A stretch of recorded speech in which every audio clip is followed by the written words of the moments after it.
Oh, this is just me chatting about my porn addiction.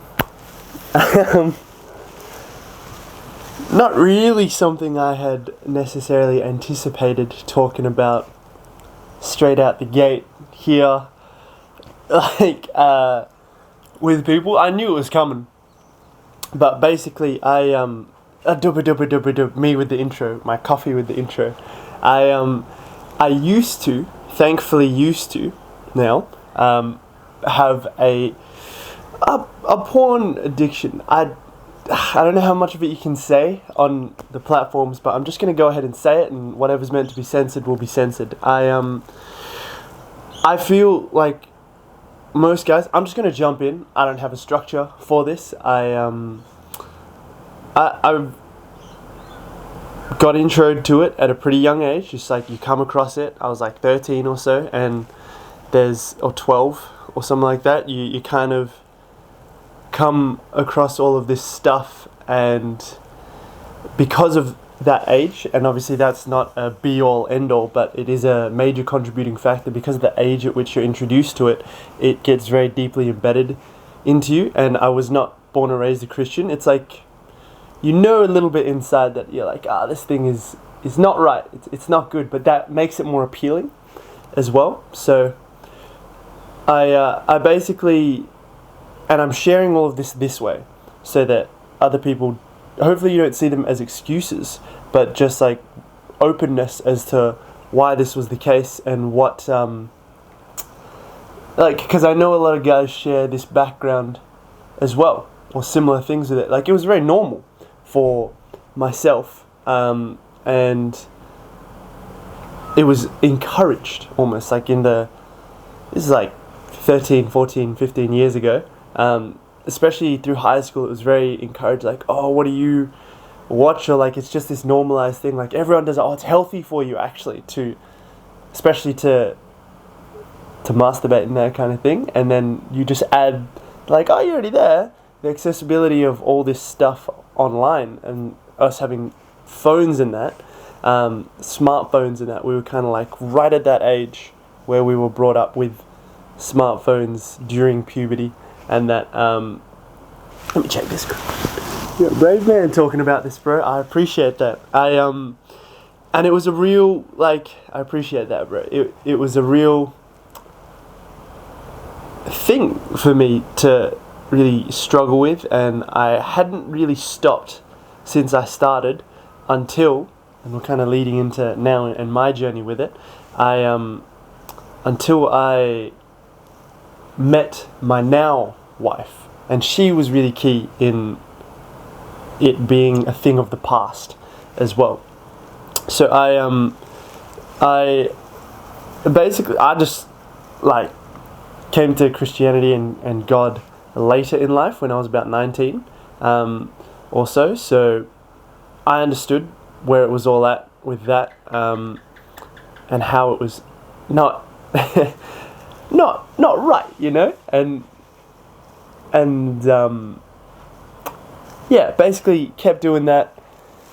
And then I met my wife, and I pretty much had stopped straight away around the time that I met her, and we were getting to know each other.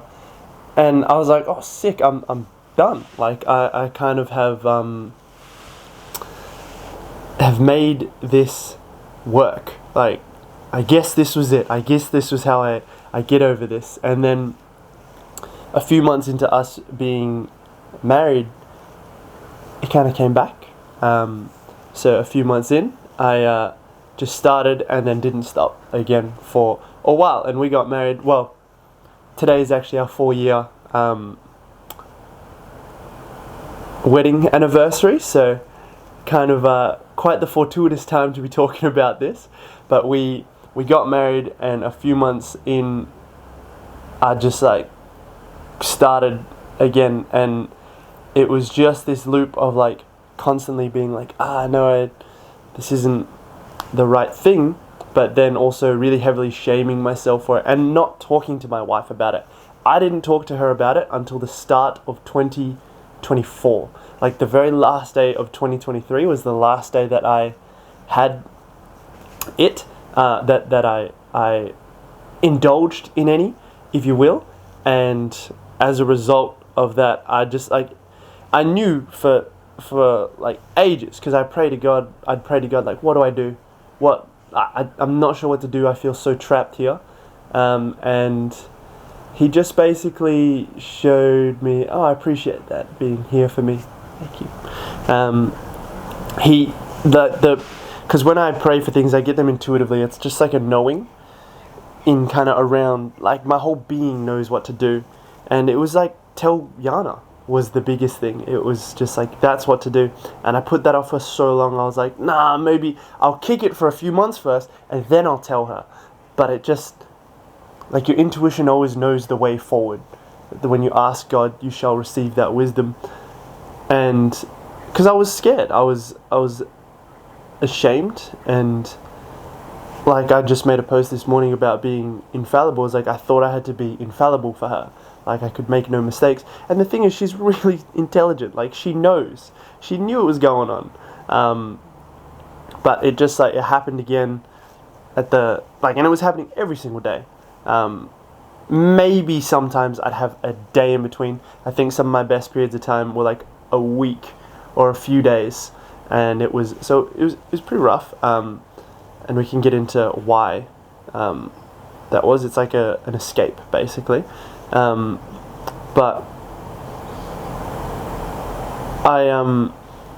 it just all came to a head. It happened again on the last day of 2023, and I was like, all right, it's time. We were just kind of sitting on the couch having dinner. Things are all fine and dandy, going well, and it's that fear of like, whoa, am I just going to destroy my marriage here with this? And so it just like hit me, and God was like, you have to, and it just came out of me. I was like, I think I'm addicted to porn. Addicted, you know, as addicted as you are with those things. I believe it is. Like, you can call it that. And yeah, it just was like hit pretty hard. She was a bit like, okay, like she did know, and then we just basically stayed up all night talking about it, or just kind of like sitting with it over midnight. So that was how we welcomed in 2024. And then she went off to the room she needed some space, and did a little bit more research on it, and had like her space to cry and that kind of thing. But we were actually potentially going to split from it, which is yeah.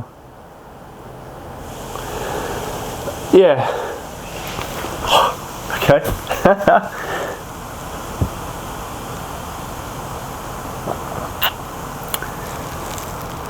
All right.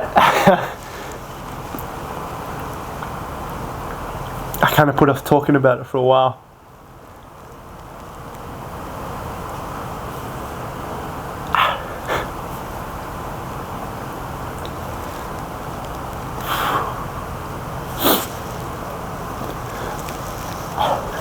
I thought I'd handle talking about it a bit better than this, but that's alright. This is part of being okay with not being infallible, sharing more of that as well. Yeah, so that bit was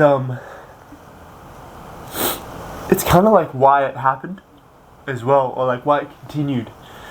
So I think this is like, obviously it makes sense in retrospect why it was such an important part of me talking about it. Was I kind of saw it as like, oh, we're married, this is something we've come into under the pretense. I was complacent, basically. We were under the pretense of marriage in my mind, and I was like, well, that's it, that doesn't stop, that doesn't split. But it's like, in my spirit, I knew that it was like, that's not right. And obviously, biblically, there's grounds for, like, that's like one of the only grounds for that separation. And so I was like, it really just hit me after we talked about it. I was like, oh, like my mind hadn't comprehended, yeah, we could actually split from it. I just thought it's a given she'll always be there, and like I'll tell her and she'll be like, it's okay, we'll stay together. But it was more like she wanted to stay, And she was like, I think we might have to spend some time apart, don't know for how long. And I was real cut up about that. I was like, I don't want that to be the case. But, and thank you guys for your support. I can see the comments, I'm just kind of rolling here, and also like my eyes are a bit watery, so I can't necessarily see everything that's being said, but I appreciate you guys, appreciate the love. I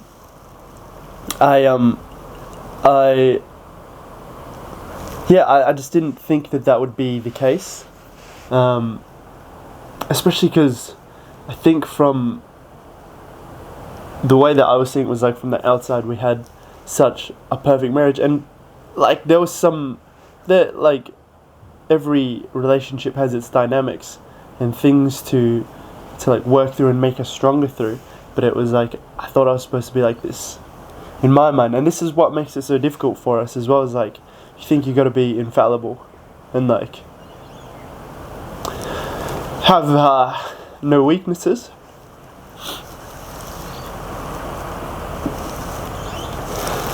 Yeah, I get it.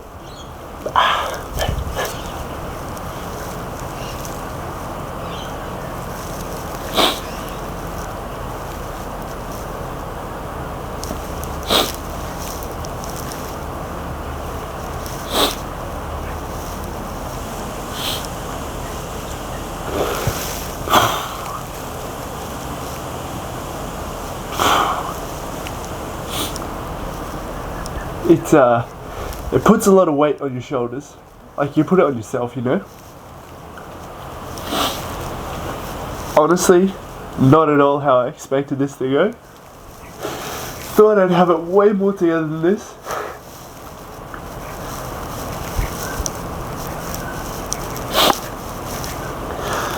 But even with my stuff that I share on social media and that, my brand and that,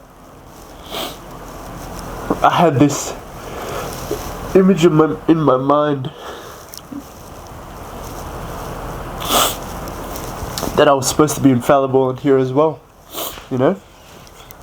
And the bigger you get, the better you do, the better I was doing in business, the more I thought I had to be that. And I didn't really think I'd be a guy that like cried on camera and that, especially like this. Maybe like shed a tear, be like, oh yeah, I'm strong. So, this is opening a lot more than I expected it to, even though I've talked about it with like friends and that before. Yeah.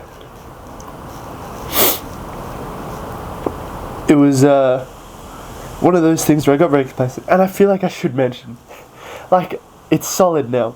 I haven't done it since like end of 2023, or first day of 2024 was the first day without it, and I've been tempted here and there, but it genuinely hasn't happened by the grace of God, and by the grace of my wife as well.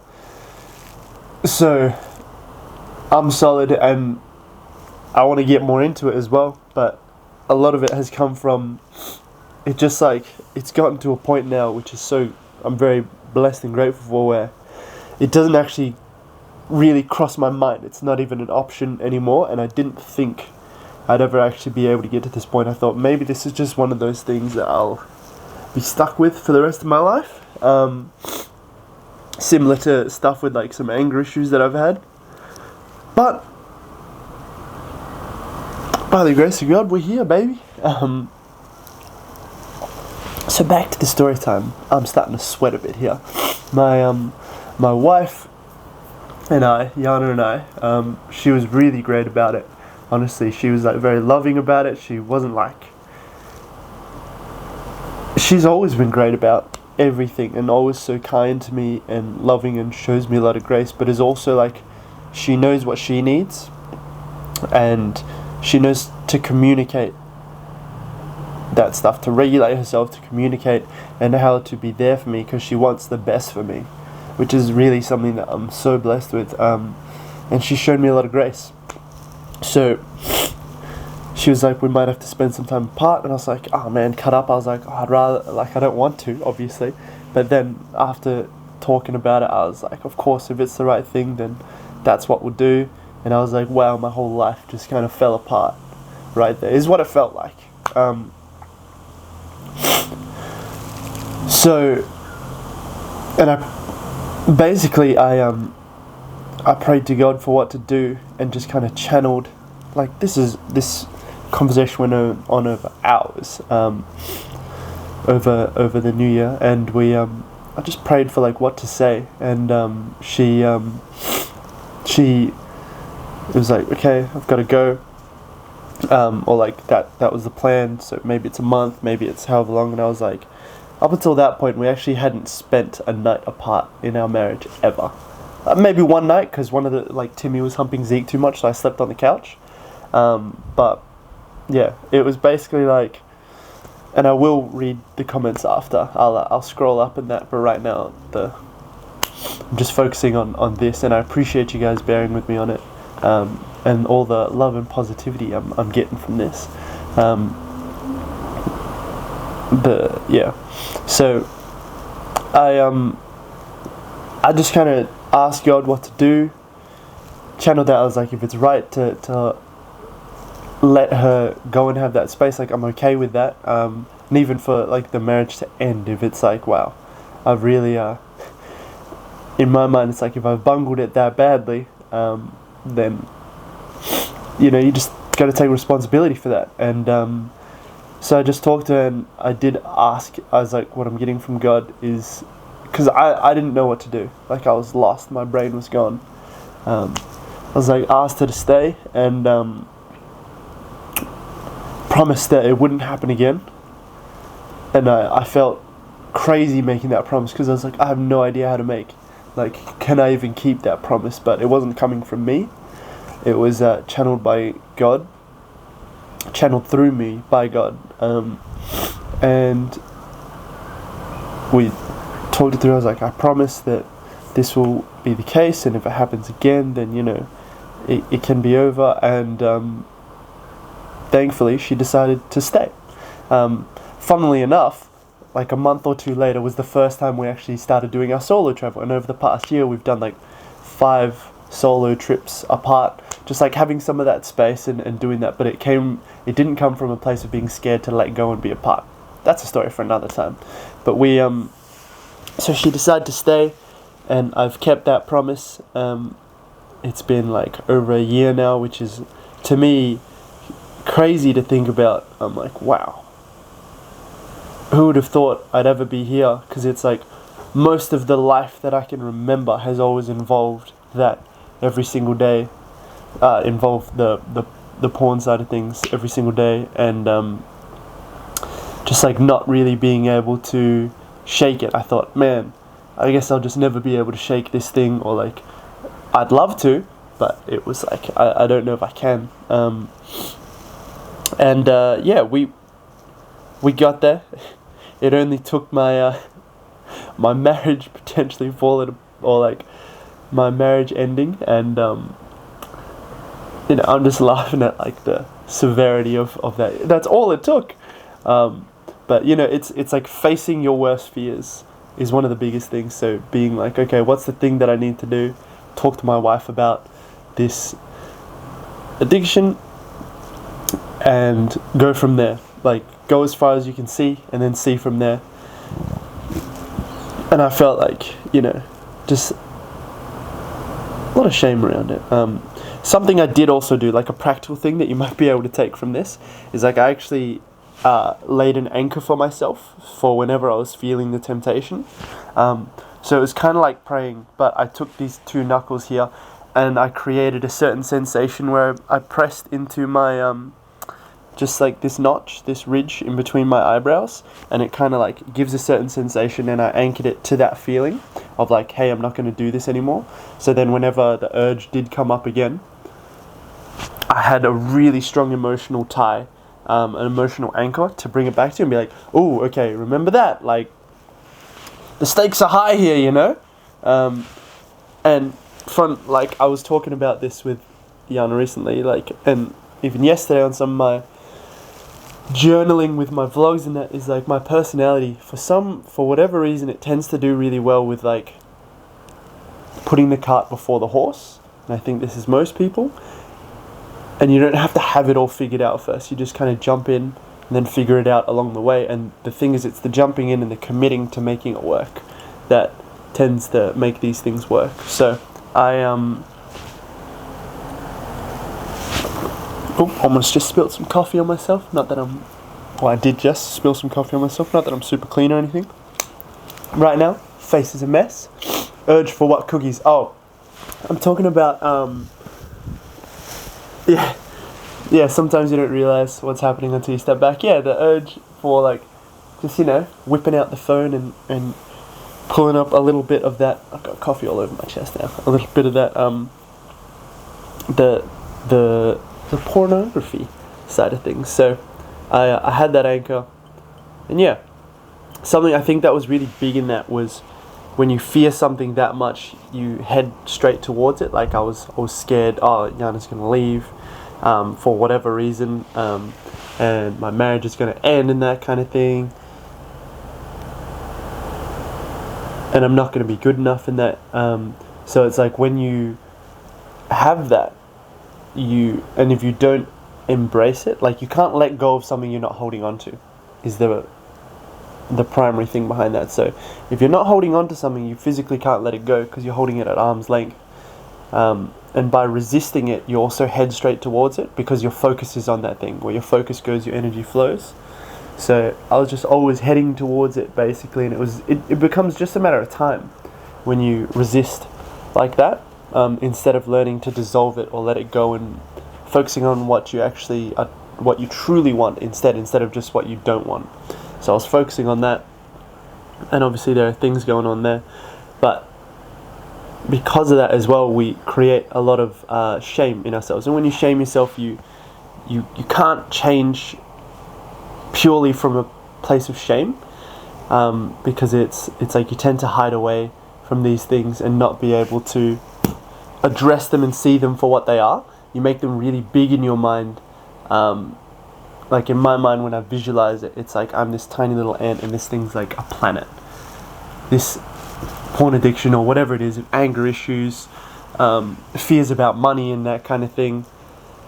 Like all these things, because you put so much shame on yourself. I've got to be a certain way. I have to be this. I have to do that.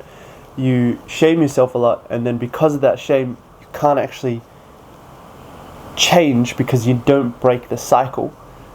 Because of the fact that shame in and of itself actually there is a catharsis in shame. So when you're like, oh, okay, I'm beating myself up, like you slap yourself on the wrist, then you're like, okay, I've done my job now.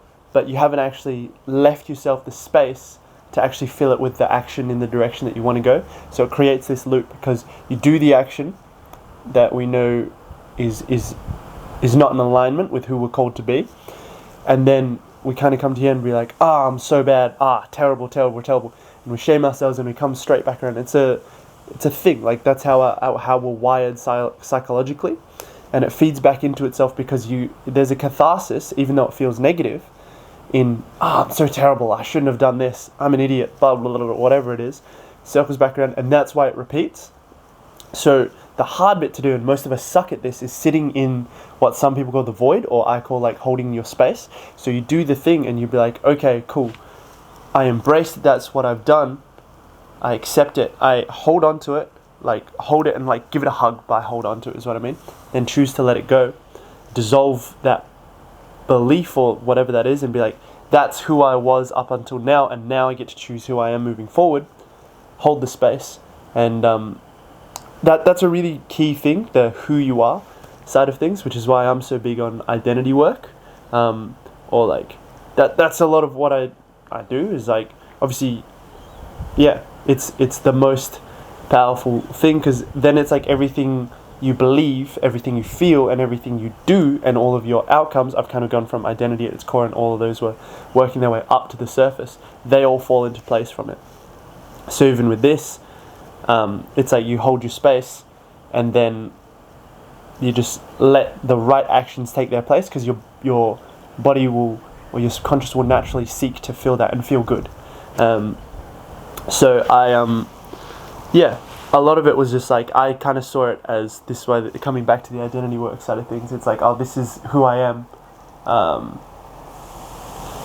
this is, yeah, it's like who I am. And even stuff like, I am seeing one of the comments that says, oh, he got anger issues, red flag. It is one of those things where it's like, there's just a lot of like, even in society and for ourselves, there's a lot of shame. It's like, you can't feel anger. And I've had that before as well. So if we're talking a little bit about anger, because they work the exact same. So anger stuff, for me, my main three were the porn addiction, the anger issues, and fears around money, like my relationship with money, which like sometimes stuff still comes up for those, but they all actually at their core work the same way, which is why I'm like, wow, if we can suss out one, then the others fall into place, and it might take some doing. You might have some slightly different associations and voices in your head about it, but or like ways that belief presents, but you can really work through all of them the same way, and be better off for it. So yeah, and there's just I get it, like I understand why, and it's like a systemic or like a programming thing where it's like we're kind of shamed into we just try and shame each other out of doing stuff. You shouldn't be broke, or like you shouldn't be rich either. It's like all these shoulds. It's like we should all over ourselves, is how I've heard it put. You shouldn't be addicted to porn. You shouldn't have anger issues. And it's like, alright, sick, where does that leave me? Feeling bad about myself? And like this thing is still here, like God's given us these obstacles or like things in our lives, these challenges to overcome in a meaningful way.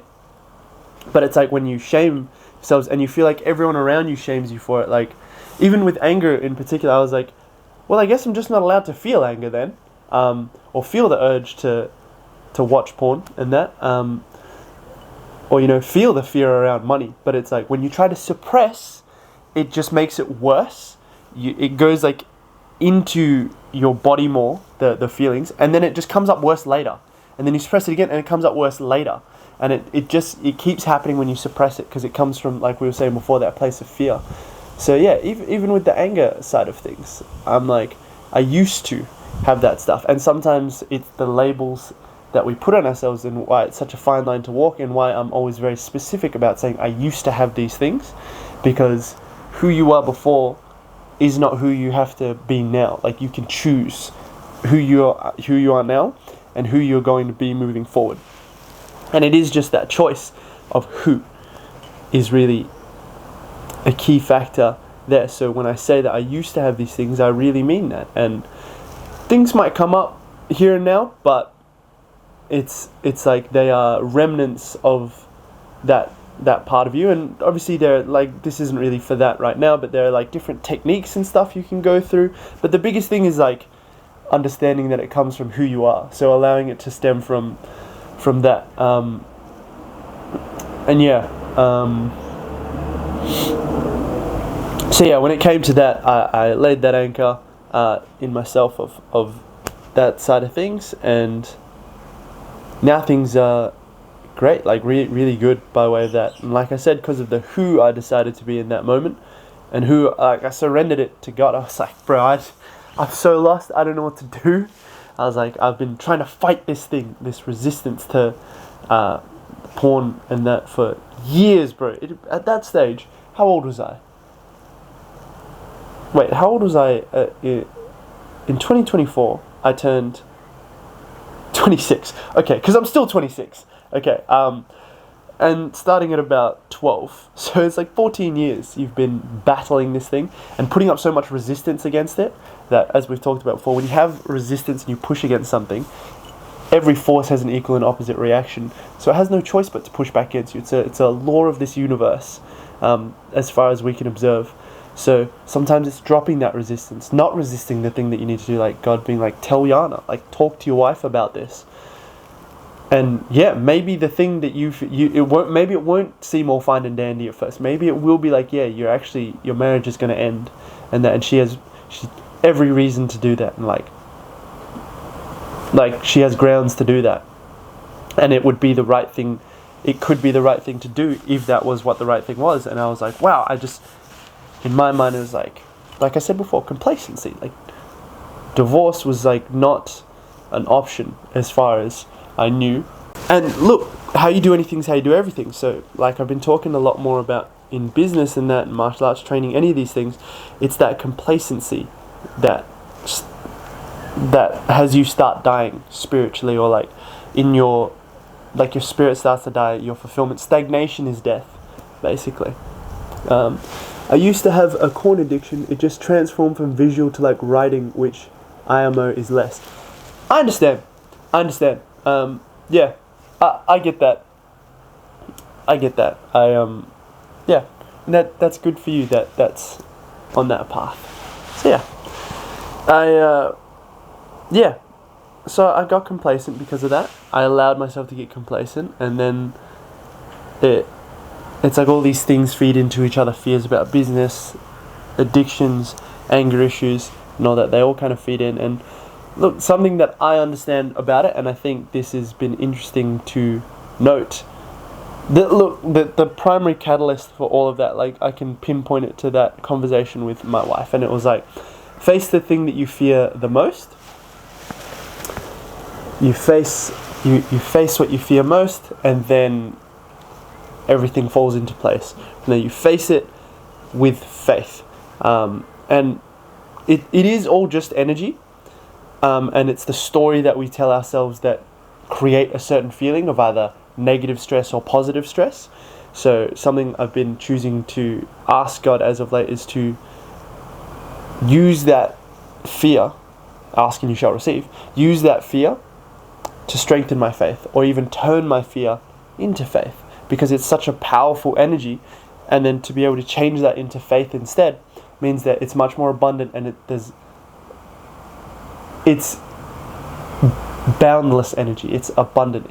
It just grows and grows and grows. But fear is like, it can only drive you so far, and it will burn you out eventually. And yes, it can be a powerful motivator, but it will also be the biggest thing stopping you as well. I'm going to read this real quick, this comment. Are you on 2 different lives? Yes, I am. And I'm doing a YouTube video as well. So I'm like filming this for a long form thing as well. So I have, like, you can kind of see it in the reflections, but I have 3 cameras in front of me. Yeah, just because I love giving my full focus, but it's good to like have. I feel this is my content approach as well. Like, look, if we're talking about it, I just like to make it as simple and efficient for myself as possible. And if that means setting up 3 cameras, which is now I'm noticing it is kind of weird, but I think it's good, because then simple is what gets done, and that's very important. So yes, I am. And yeah, if we're coming back to staying a bit more on topic with it, like great question. But I can't remember exactly where I was. I can remember where I was. Yeah, it really just comes down to who you are, and being able to sit in that space and understand what drives you. Like, that fear can be a driver for you, but it will only get you so far. Powerful thing. But if you don't even have to get to a certain point before turning that into faith. You could ask right there when you feel it that first time, and it means that the outcomes, because of who you're choosing to be, the outcomes will be that much more powerful, and there'll be more longevity to it, and they'll feel much better and more fulfilling for you, is what I've found in my experience. So yeah, that's a big thing there, is choosing to do it from that place instead of doing it from a place of shame, which I understand why that's the default. It's because like society or our programming is, we're going to shame this out of ourselves. That's the way of the world, because it actually allows you to, if you take a step back from it further, it allows you to stay the same whilst not realizing that it's keeping you the same. So it's like, if you are perceiving yourself to be safe, if you're shaming yourself, you can't change, but your subconscious, unconsciously, you know that it won't allow you to change. And then the fear of change, even if it is potentially better, it's still unknown. that fear is greater than for sure staying the same and feeling safer within that. That's much safer to our subconscious, our unconscious. But that, as a result, is what allows us, what keeps us the same and keeps us doing what we're doing. So yeah, YouTube channel name is Kaey-Lib Tan. The links are in my TikTok and Instagram bio. I think if you go to Instagram, the link's in my Instagram bio. So yeah. How much sunlight should I get a day? Hello guys. I'm focusing on this topic here. I'll comb back through some questions and that later. Yeah, and understanding that, and I think it's important to, I know this. It's important to, obviously don't shame yourself about having shame. Feel the feelings. Allow yourself to feel a certain way, the way that you feel. Embrace that. And then you can actually let it go or dissolve that. And if you need help with that, I strongly recommend praying about it, because God is just waiting for you to ask, and it will be in its own perfect timing. So being able to ask and then receive that, being willing to receive that, is huge. And if you want to interrupt the pattern in your mind, you can ask why do I feel this way? Great pattern interrupt. But as a result of that, and you don't have to do that bit, I just do it because it's a good pattern interrupt. You ask God to dissolve that belief and then focus on the most abundant thing. How is this happening for me? So looking at it from a place of abundance and positivity, you could say. And then ask, and then just being what do I want to focus on? What's the best possible outcome from here? Let's focus on that. Instead of putting all your energy to what you're trying to avoid, you're putting all your energy and your focus on where you're actually called to go and where you truly want to go. So it results in that. That's a big thing, because of course we can always try shame ourselves into change, but I've just found it doesn't really last, and it's powerful, but not the most powerful force we could be driven by. It's like the dark side of the force, I guess you could say. It's driving from that place there, which is limited, good prevails. And that shame in that is of course you can be driven by that, but it's more the way of the world. And even if all actions are the same, the outcomes tend to be different, and how your body reacts to it is very different. It's the difference between distress and eustress. Both of them are stress, but your perception of that stress is what either makes it negative, which is distress, or positive, which is eustress. And you can have the exact same stimulus, the exact same stress, but if you see it as negative, your perception, then it's harmful to you. That's where people get really stressed, and that's the cancer causing kind of stress that we talk about. And eustress is this positive thing that actually builds you up, gives you all the benefits. And this is why I say it all works the same way. It's all the art of being man, because exercise, for example, works the same way. If you're stressed about it and you're I hate this, this is the worst, and you perceive it that way, you actually don't really get the positive benefits of exercise. But if you're loving it, even if it's super hard and strenuous on your body, if you're I love this, you get a lot of the positive benefits to a degree. There's a fine line there. But yeah. So when it comes to, I'll wrap up the porn addiction side of things. That's a good spot to leave it at. It is something I used to struggle with, and if you are struggling with it, I understand. Look, feel free to reach out and have a chat about it as well, because I get it. Sometimes it can feel like there's no one that you can talk to about it as well, or I'm gonna get judged. Especially, nobody did this to me though, but being a Christian myself, I was I need to hold myself to a high standard. We're called to be lights in this world. So if I open up about this, it's wow, this guy, some Christian, and it's you build up this perception of what other people are going to say in your head, and we tend to make it way worse than it actually is. So that's one of my big things, and something that I understand about myself. And just know that I'm here for you. Obviously, I am a limited physical dude, to the degree that I am. Obviously, we have the spiritual aspect, but you can always ask God for what to do with this. And if you really sit with it and ask Him, normally who to be, who you need to be, who God calls you to be, you can surrender yourself to that and ask Him to help you become that man, then you can go into that from there. And then what to do will inform itself. So it's like you be first and then the doing follows that. Something I didn't mention as well, so yeah, feel free to message. You can do this with God. All things are possible. I can do all things through Christ who strengthens me.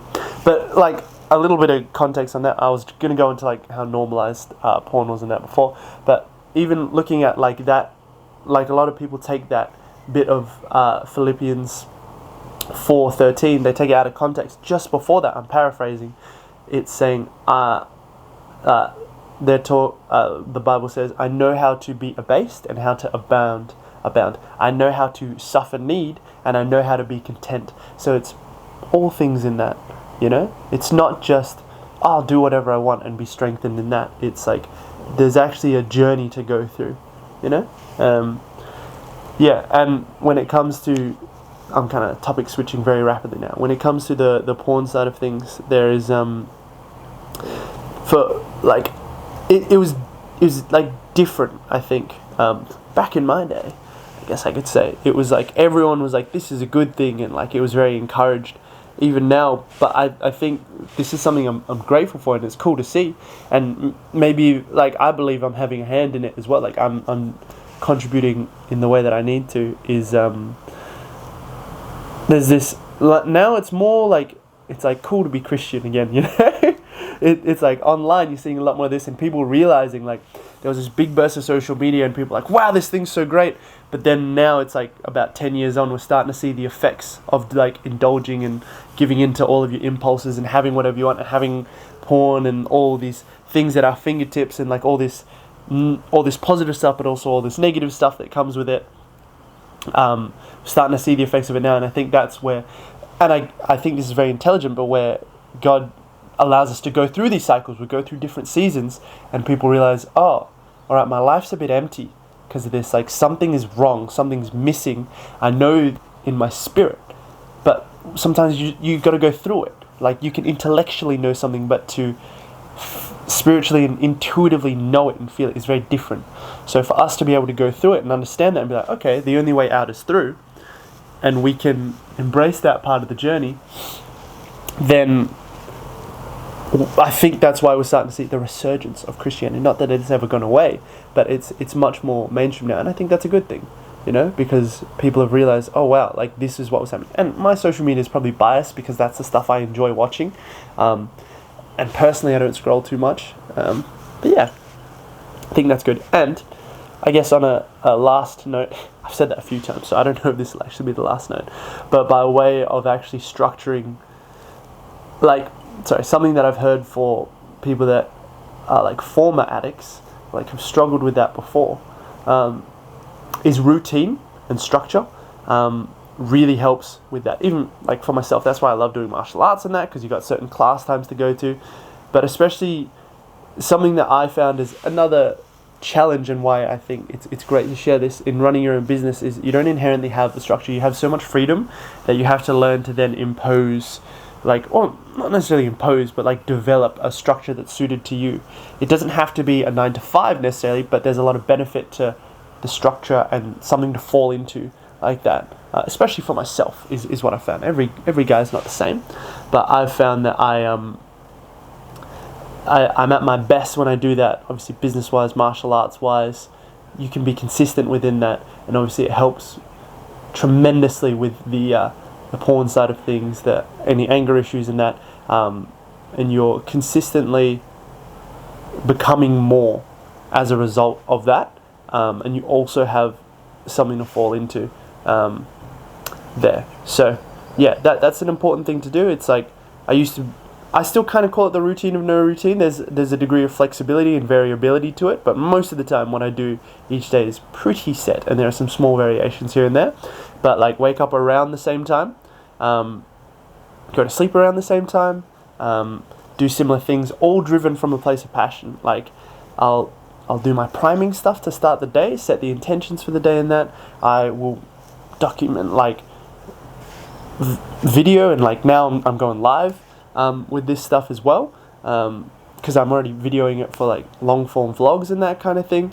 I write every day. I go to the gym most every day, and I will go for a run or something every day, do my work, make my content, fall into that. You treat it like a job essentially, but like a job that like you love this job. It's the greatest job in the world, and it just means if you love it that much, if you're that passionate about it, you'll do it the way that works best for you, so that you can the right way, as opposed to just like what works best or what fits. Like you build your life around that. So I do that, and then you just got like training, martial arts stuff in the evening, and yeah, time with family, all that stuff. Really important to have some semblance of that structure, because when you fall out of it is when you tend to get antsy, get these feelings, and that's where the porn side of things would come in a lot. Is like if it was pressure with business or anger issues, or I was sad about something, it tends to get used as this thing that's like it's an escape. Because when you're doing it, it's like, this is the dangerous thing about it, is like it's a very fine line, or like they're very similar rather. Passion and pleasure actually feel very similar. So when you are passionate about something and doing something you're passionate about, time both feels infinite and instantaneous. It just goes psh. Like this live right now, these videos that I'm making, I don't know how long I've gone for necessarily, but it's gone by like that, and I've loved it, and I get so much energy from it. That's one of the key differentiators, is the energy you get from it. But when something's just pure pleasure, especially when it is seeing it through that lens of grace, as opposed to I've got to shame myself for this, is really key in that. But a lot of the time, it's like an escape. When I was watching the porn and obviously doing what you do alongside that, it was this escape. It was like everything else in the world melted away. Any troubles I had about business, any fears I had about money and my ability to provide for my family, any fears about like things ending or being insignificant or not enough, all of that just melted away during that time. Which is why it's important, especially with addiction type stuff, you can't just stop and like not do anything else. You got to replace it with something that you're passionate about, that you enjoy, alongside the structure in that, and that's really big. So yeah,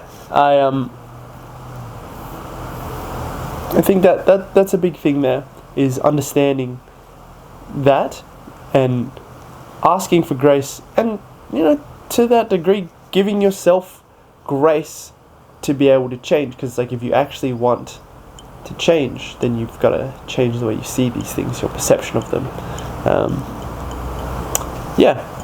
and who you are, and you got to be okay with that, being like dying to the old you, which is, I get it, scary.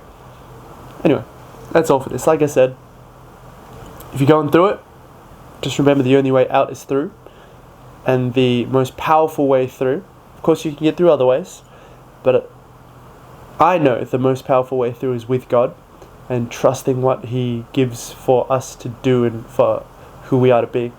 So feel free to reach out and message. It's something. So that's all for this one. Take care. This is All the Art of Being Man. Love you. Keep it all gravy, baby.